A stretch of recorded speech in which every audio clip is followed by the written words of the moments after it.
You're listening to Skeptoid. I'm Brian Dunning from Skeptoid.com. Feeling out the hairy hands of Dartmoor. The year was 1921. The doctor twisted hard on the throttle of his motorcycle as he raced to the scene of the medical emergency, the infamous Dartmoor prison, tucked into the foggy moors of Devon County, England. He leaned into the corners as best he could, as his motorcycle had a sidecar occupied by the two small daughters of the prison's governor. The moors posed a challenge to even the most seasoned driver. But when the doctor found himself at the very extent of his skills, he suddenly found an even greater challenge. He was not the only one at the controls of his bike. He felt quite keenly the pressure of a pair of invisible yet hairy hands squeezing down upon his own. But not just squeezing down, they were actively twisting the handlebars, forcing him to fight back and struggle to keep the motorcycle straight. "Something is wrong," he shouted to the children. "Jump!" And jump they did, landing in the soft clover beside the road. But the doctor, straining against the malevolent force, was not so lucky. He screamed as his cycle left the road, slamming headlong into the rocks. The doctor was killed on the spot, and the hairy hands of Dartmoor had claimed only their first known victim. Soon, more would follow. It's quite a tale, and a frightening one, but one is tempted to wonder, since the doctor was killed and couldn't tell his story to anyone, how do we know the detail of the invisible hairy hands? It's not recorded that he shouted anything about the hands to the children.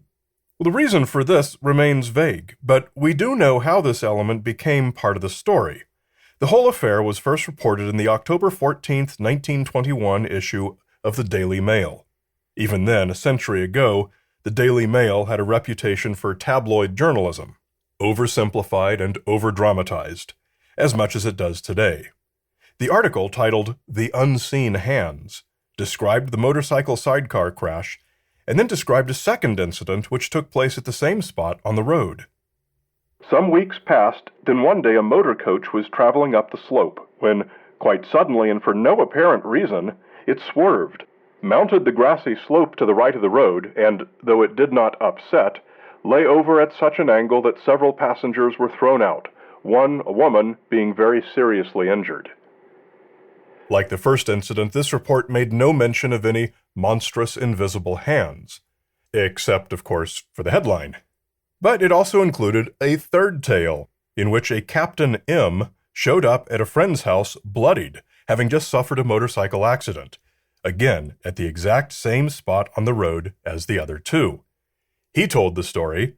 "It was not my fault," he said at last. "Believe it or not, something drove me off the road. A pair of hands covered mine. I felt them as plainly as I ever felt anything in my life. Large, muscular, hairy hands. I fought them for all I was worth, but they were too strong for me.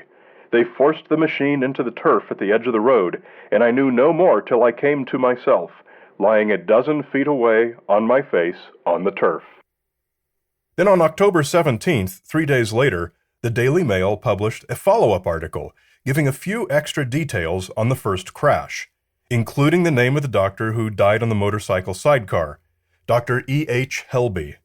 According to his obituary published in The Scotsman following the crash, he was indeed a real person who died in that crash, and was indeed the medical officer for the prison.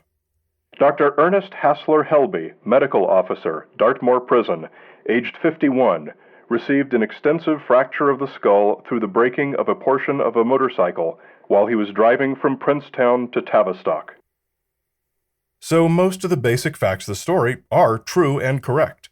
But note that the obituary gave mechanical failure as the reason for the crash, not unseen hairy hands.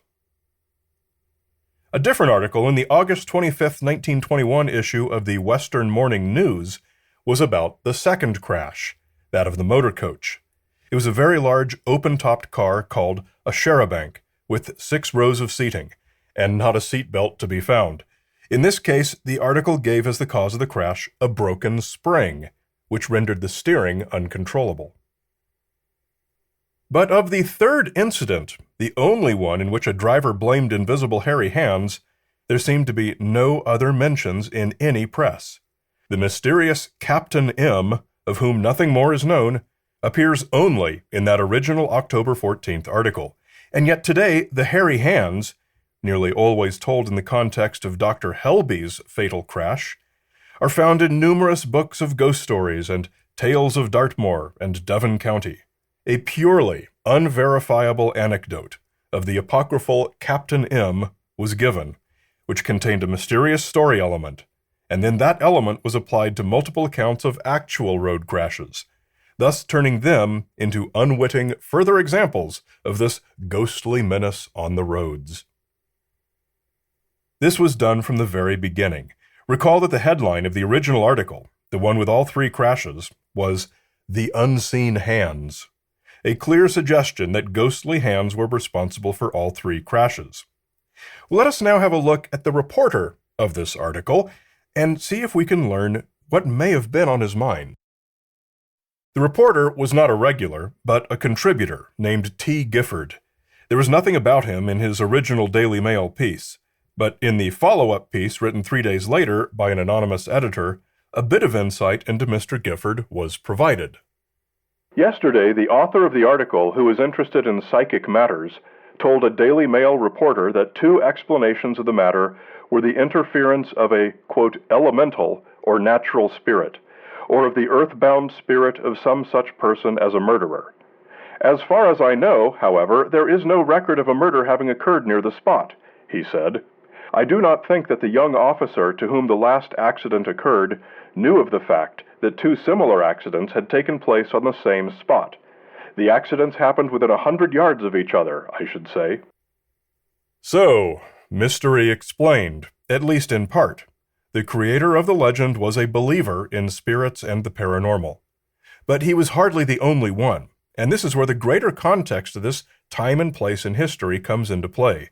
Spiritualism was all the rage at the time. As World War I came to a close, the appeal of communicating with the dead, not incidentally including many who had died during the war, spread throughout the Western world. A 1919 article in The Globe described it thus. Credence in the phenomena of spiritualism is very general. In fact, it is popular. Belief is common. It is widespread. It exists amongst all sorts of people, from the highest to the lowest.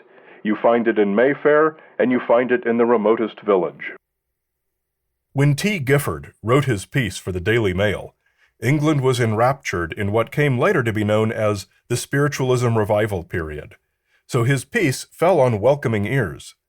Within days, a spiritualist newspaper called Truth published an article concurring with Gifford's identification of an elemental as the probable cause for these road accidents.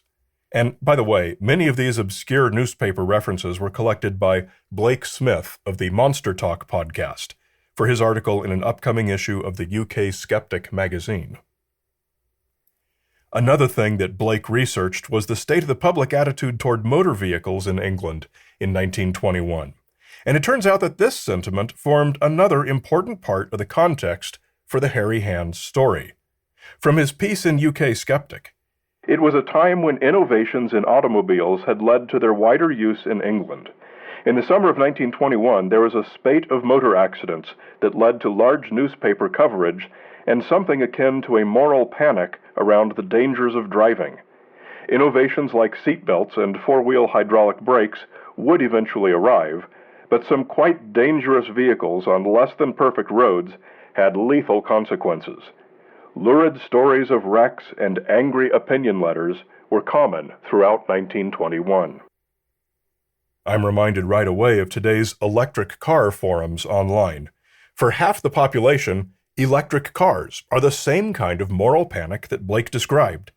In the forums, anti-EV people post all the most ridiculous sky-is-falling claims. Anything they might have heard or read that casts electric cars in a negative light. And this is very likely the same cultural phenomenon that motor vehicles of any kind produced in 1920s England. Populist, anti-motor car sentiment made the newspaper-reading public hungry for any story that said evil tidings will befall anyone who drives a motor vehicle. And widespread embrace of spiritualism made them salivate for any story such as an elemental spirit clinging to a particular spot of geography. In combination, These two cultural currents begat fertile soil indeed, in which to grow a story such as that of the hairy hands of Dartmoor. Why was it hairy hands? I honestly came across nothing that explained that, but given the cultural context, it could have been slimy lips on the back of the neck, and the story would have taken off just as well. Invisible hairy hands just happened to be what T. Gifford came up with for his apocryphal Captain M. They make sense. The story was about a motorcycle, and someone else's hands taking over your handlebars are the surest way to cause a crash, and are an idea that's disturbing at a deeply organic level to any motorcyclist. Make the hands hairy to suggest some kind of evil, powerful, monstrous entity. Why not? Urban legends often reflect the cultural trends from the times when they were conceived. Notice that in our examination of this story, we didn't try to debunk Captain M's hairy hands claim, and we didn't try to rationalize what might make someone perceive hairy hands covering their own. And we didn't try to declare that ghosts aren't real and insist that T. Gifford must have been lying or suffered from a delusional disorder or was drunk or had a hypnagogic hallucination. None of that stuff matters. If I can quote from Blake Smith just one last time, "After decades of researching such tales, I'm less interested in the scientific question of, is this story true, and more interested in the harder-to-answer question of, why is this story so popular?" In answering that, we find an inherently positive process that enriches everyone with interesting new knowledge. Compare that to the inherently negative process of speculating on what delusion Captain M suffered from, and it's clear that understanding a story is better than explaining a story.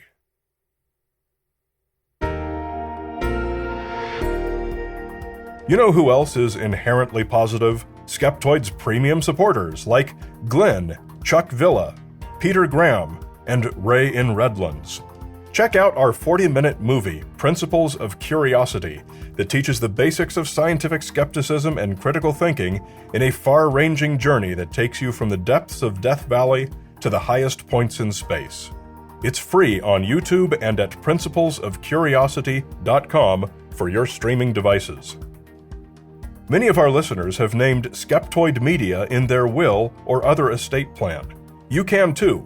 By making a gift through your will, you ensure that others in your community will benefit from the trusted and valued programming we provide. Learn more at skeptoid.com/giving. We would be honored to share in your legacy. You're listening to Skeptoid, a listener-supported program. I'm Brian Dunning from Skeptoid.com.